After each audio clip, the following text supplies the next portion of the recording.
Bonjour à tous et bienvenue sur ma chaîne Allo Santé dédiée à la santé et au bien-être. Aujourd'hui, nous allons parler de la scoliose, une condition qui touche en fait de nombreuses personnes, surtout pendant l'adolescence. Alors, si vous cherchez des informations claires sur ce sujet, alors vous êtes au bon endroit. N'oubliez pas de vous abonner pour plus de contenu comme celui-ci. Est-ce que vous êtes prêts?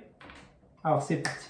Alors, qu'est-ce que la scoliose? La scoliose, en fait, c'est une déformation de la colonne vertébrale qui se caractérise par une courbure latérale en forme de S. Dans la plupart des cas, la cause est idiopathique, c'est-à-dire qu'elle est inconnue. Elle est souvent diagnostiquée pendant l'adolescence et elle peut varier bien sûr en sévérité. Alors, vous pouvez suspecter une scoliose chez votre enfant lorsque celui-ci présente une asymétrie des épaules ou des hanches, ou alors si vous constatez une inclinaison visible du tronc et une ligne médiane incurvée. Ou encore, bien sûr, s'il y a une prédominance costale en position penchée en avant, vous voyez les côtes qui bombent d'un côté. Si votre adolescent se plaint également de douleurs, surtout après une longue période debout ou assis, ça peut être aussi un signe et ce qui peut vous mettre la puce à l'oreille.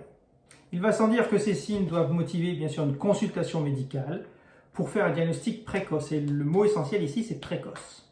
Une autre façon de repérer à la maison une scoliose, eh bien, c'est l'utilisation d'un scoliomètre, qui est un outil en fait simple mais efficace pour évaluer la rotation de la colonne vertébrale. Il existe des applications toutes faites pour les mobiles qui peuvent aider pour une première évaluation à la maison. Alors bien sûr, je vais vous mettre en lien une vidéo qui va vous expliquer comment utiliser correctement le scoliomètre et ce sera mis dans le dispositif. En gros, vous vous placez derrière votre enfant qui va se pencher en avant, les bras pendant de chaque côté, et vous allez déplacer en fait le scoliomètre en glissant le long de la colonne vertébrale, en prenant comme support par exemple vos 2 pouces, et vous suivez la colonne vertébrale. Et ça va modifier l'angle sur l'application, et vous garderez bien sûr l'angle le plus grand. Si cet angle calculé est supérieur à 7 degrés, alors il faut aller voir son pédiatre ou son médecin de famille qui prescrira bien sûr une radiographie de la colonne vertébrale. Car pour confirmer la scoliose, eh bien, il faut faire des radiographies. Ces radiographies de la colonne vertébrale vont permettre de mesurer ce qu'on appelle l'angle de Cobb, qui indique en fait la sévérité de la courbure. Alors juste pour info, il peut y avoir d'autres examens supplémentaires qui peuvent être faits, surtout pour évaluer le potentiel de croissance de votre enfant, ce qui va permettre d'adapter et de planifier le traitement. Alors, globalement, pour que vous le sachiez, à titre indicatif, si l'angle de Cobb qui est calculé est inférieur à 10 degrés, bien, en fait, la situation est considérée comme normale et on ne fait rien de spécial. Si l'angle est entre 10 et 25 degrés, alors il y a une surveillance régulière qui sera faite et de la physiothérapie peut être recommandée.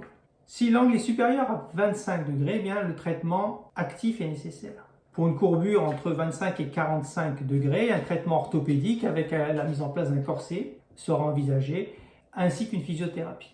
Et pour les courbures qui sont supérieures à 45 ou 50 degrés, eh bien, là, une chirurgie sera certainement envisagée, bien sûr, selon l'évaluation du spécialiste. Ce qui est certain, c'est qu'un suivi de la scoliose sera nécessaire à partir du moment où elle est diagnostiquée. En effet, un suivi régulier, qui sera assuré bien sûr par le spécialiste habituellement, sera essentiel pour adapter le traitement en fonction de l'évolution de la scoliose, mais également en fait pour gérer vos inquiétudes et celles de votre enfant.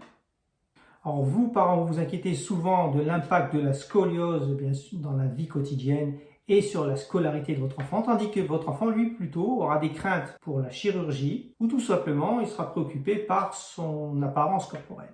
Et c'est vrai que ces inquiétudes sont justifiées car la scoliose peut entraîner des complications, en particulier si la scoliose n'est pas diagnostiquée précocement ou traitée rapidement. Il peut y avoir une aggravation de la courbure, des douleurs chroniques, notamment dans le dos et au niveau des épaules. Et dans les cas de scoliose sévère, on peut avoir des problèmes respiratoires. La courbure de la colonne vertébrale peut comprimer en fait carrément les poumons, qui réduit en fait la capacité pulmonaire à cause de ça.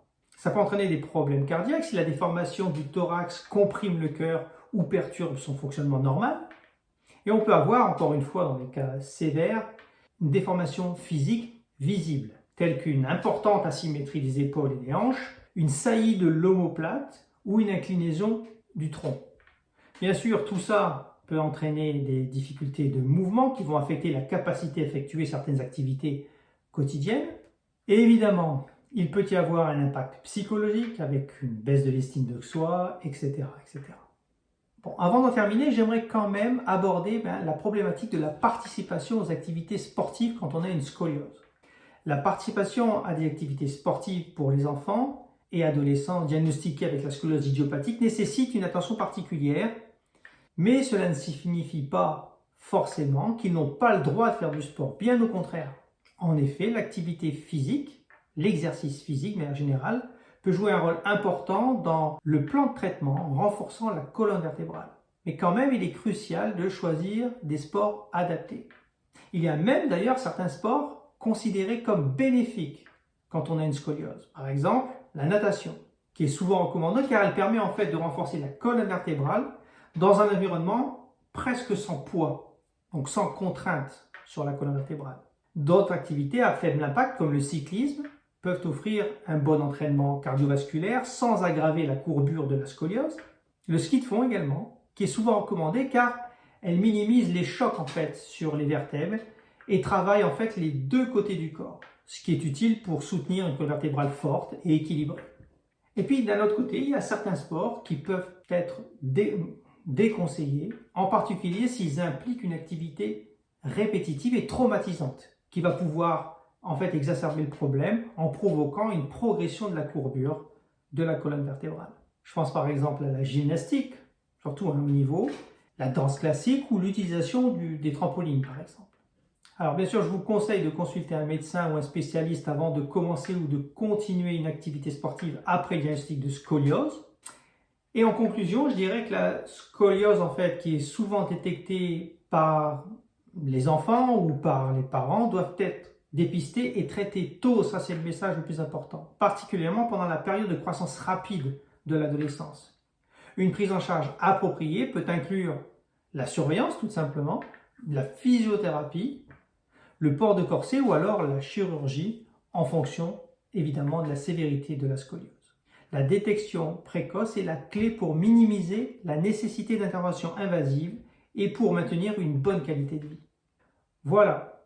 J'espère que cette vidéo vous aura donné une bonne compréhension de la scoliose. Rappelez-vous qu'une prise en charge adaptée peut faire toute la différence. En tout cas, moi, je vous remercie d'avoir regardé. N'oubliez pas de commenter, de partager, de liker et de vous abonner, bien sûr.